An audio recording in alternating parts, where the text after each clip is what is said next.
Oh, y'all, that's a lot. That's a whole lot, y'all. Look at all of those collard greens, y'all. From 2 tiers, 12 pockets, y'all. That's all. Hi, everybody. Welcome back to the channel. The sun is finally shining after about 10 days of rain, and we can finally get out here and do some harvesting. These collards are calling my name.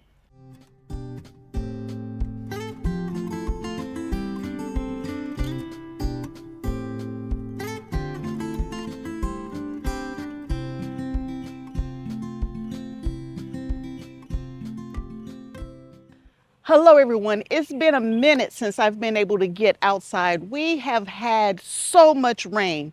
It's been raining cats and dogs and hogs and frogs and everything else you can think of. It's been raining.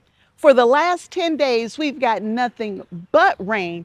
And in the last 5 days, we've gotten over 4 inches of rain. Y'all, when I say it's been raining, I am not joking. The garden was completely underwater.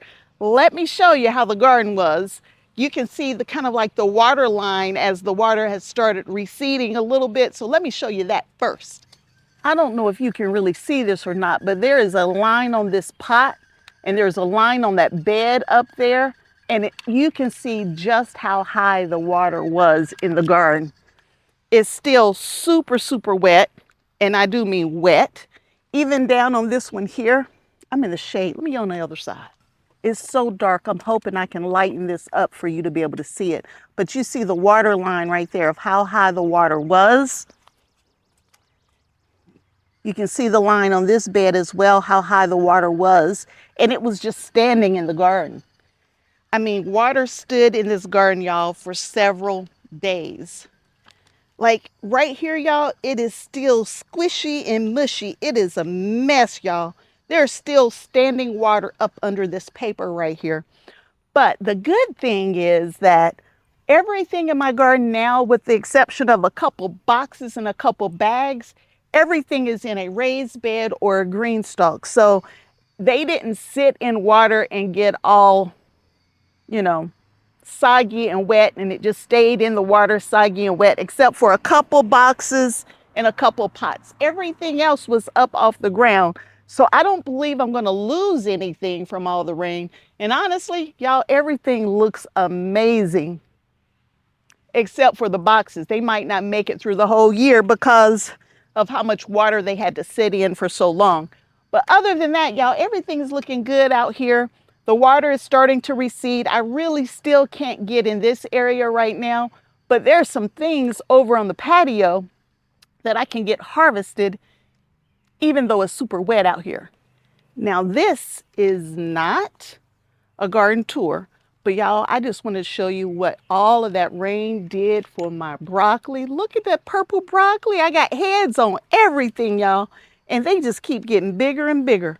Hopefully we'll get to harvest those by this upcoming weekend. But my focus right now is to get back over there and let's get those collards harvested right now. Y'all, I should have harvested these collards probably a week ago at this point in time. But y'all, I couldn't get over here. I mean, between the rain, every time I thought about coming outside, it would start pouring down, raining like crazy. And y'all, when I say it was raining bad, I mean, all of my neighbors talked about how water was backing up into their basements because the sewer water, the drains, everything was just so backed up, it had nowhere to go. So it was coming up into people's homes. I was very fortunate. I didn't have that issue. Had a little bit of water coming in the basement, but nothing where like I lost everything. But a lot of my neighbors had up to 2 feet of water in their basement because water was coming in. Now, I do live in an older neighborhood, and being in an older neighborhood, you know, you have to deal with some of those kind of things. So, you know, we're used to having to deal with it a little bit, but not like this, y'all. Not like this. So anyway, y'all, I have multiple varieties of collards here, and they're nice and clean, especially with all that rain that came down on them. I don't see any bug damage or anything like that. Oh, wait a minute. I take it back. There is a little bit of bug damage, but not much.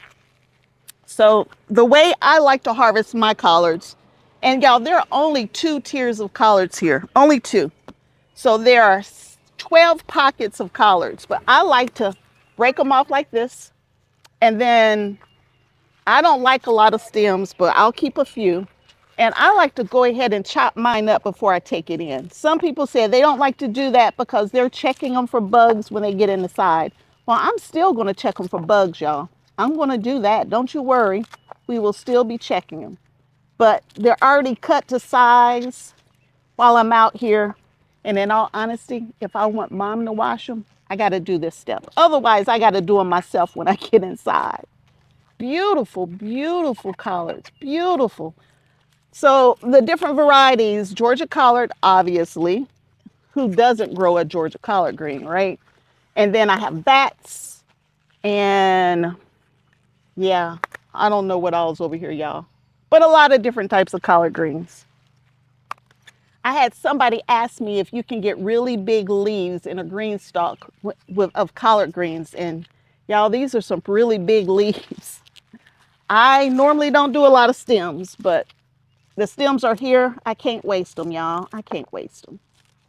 And y'all, there's more harvesting I need to get to, but we went from all that rain to now it's already hot out here and I'm sitting in the sun here just to get this done. But you know, hey, you do what you got to do. Our community garden finally opened, but y'all, it's too wet. I can't get out in the community garden either. So I've been doing things indoors while we were waiting on the ground and everything else to kind of dry up for us. And y'all, I don't pull my collard greens out. I just break them off. You see how I'm breaking them. I break them off and then we will harvest off of these collard greens a couple more times before we call it quits.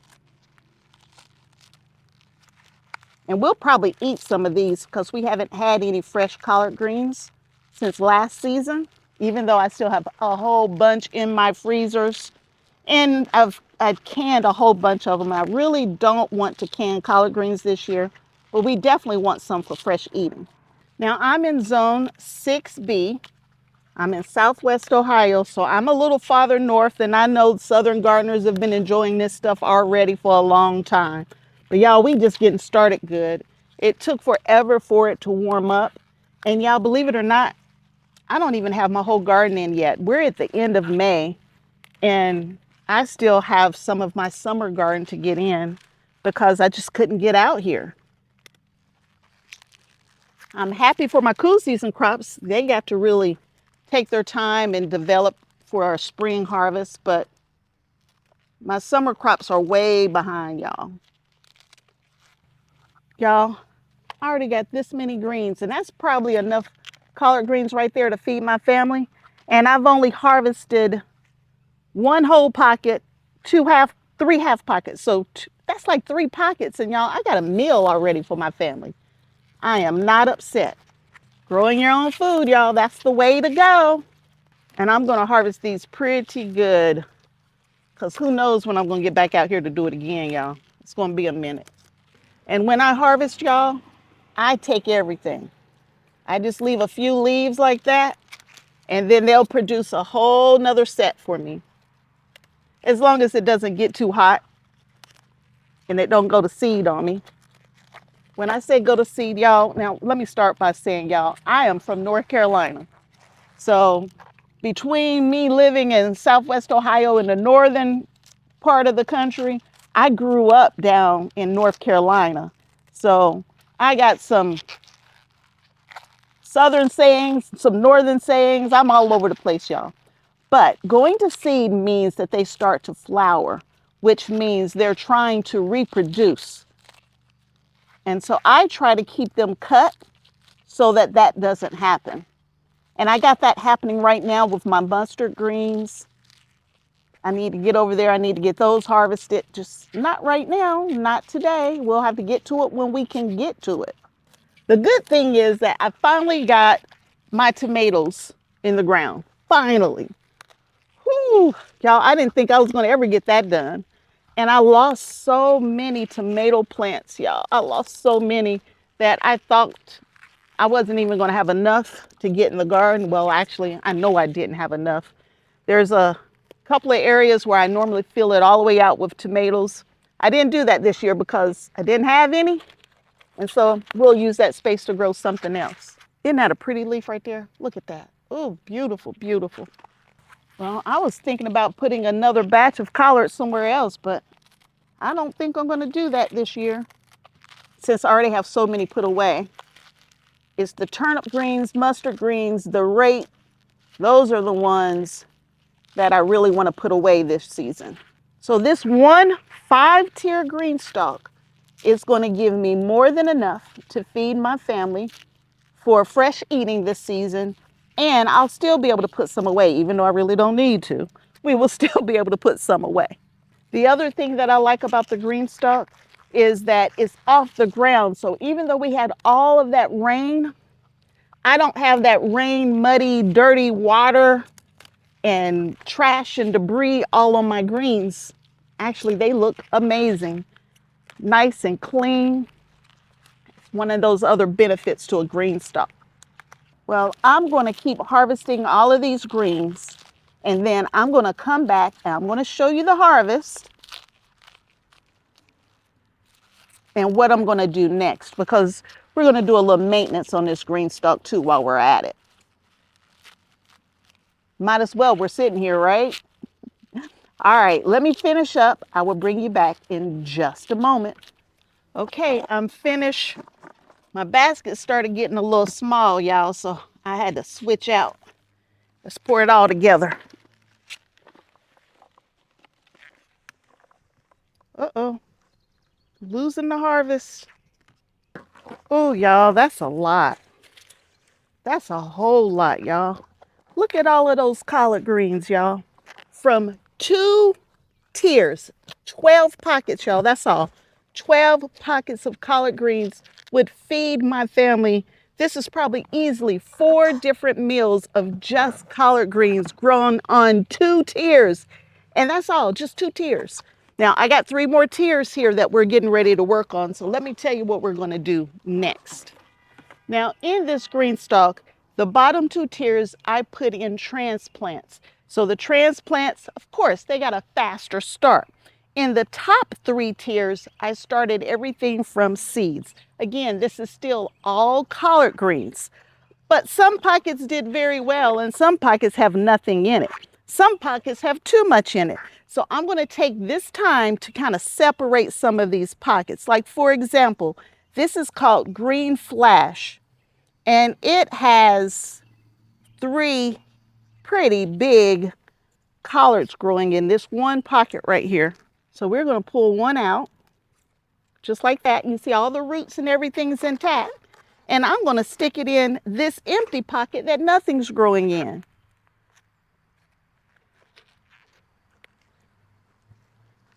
Now that is the way to do that. Okay, so we got 2, 1 in that one. Oh, this one got several growing in it. We're going to separate these out. Take care of these empty pockets.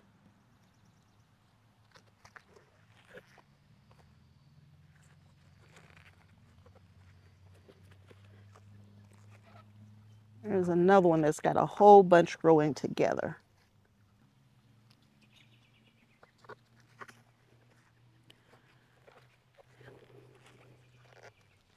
Now, I am growing these in my 7-inch pocket. So this is a leaf planter.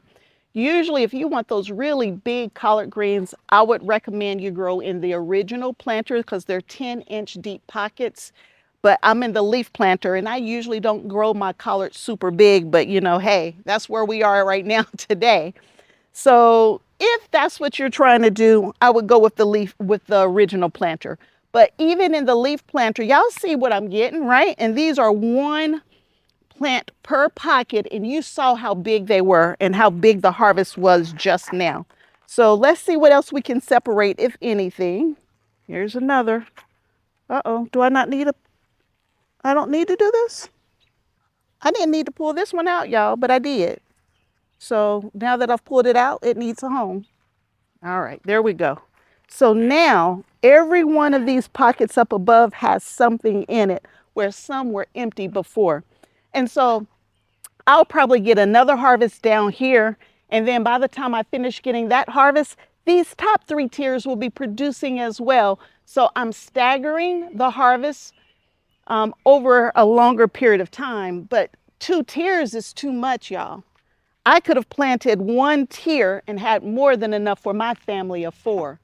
As you can see here, collard greens grow amazing in your green stalks. So it's time for me to take these greens inside and get them taken care of so we can put them away for a later date. Thank you for hanging out with me. I'm sorry it's been a while, but the rain has just kept me from being outside. But we're out here now and we're making up the difference.